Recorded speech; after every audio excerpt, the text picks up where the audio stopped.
Alright, this is for YouTube or anybody else that's interested. This is a 2016 Honda Accord EX 4-door running the power wire to an amp in the trunk. What we did was she came in through here, started on this side of the bulkhead. We're going to be down below here after I get done, but I got to make a junction because this is how much length I had of cable left. We'll be over here to the positive side with the circuit breaker or fuse in line. Came down and went underneath here, took out the inner fender well underneath here, tracked the car up, took the inner fender well out, ran along the top of the fender with zip ties down into the lower firewall behind here, put a grommet on it. There's a grommet actually there that comes from the factory. Take that out, use a whole whatever you call it, a whole hog, whatever, step bit, actually a step bit, run through there, and then you can get yourself enough to get the line down through there, grommet the hole, or at least have it set up for a grommet.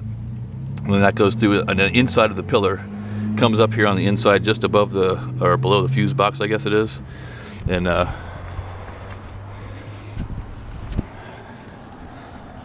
comes out right up here.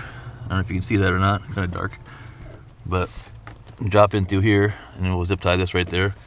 But then we come down, run through here, go down through all the factory looming here, went up underneath this, down the bottom below there, all the way to the back.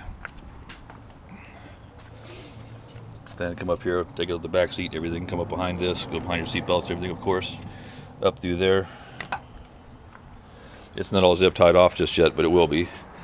And then come back here, and I made these panels here to go into the side, so you're not attaching your box to your box, your sub box, or your floor, or your top of your car. Just cut these out like this, and you get a nice little place to mount them.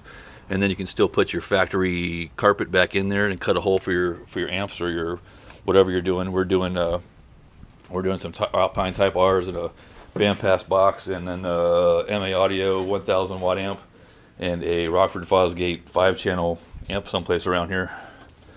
But anyways, that's how you run your lines.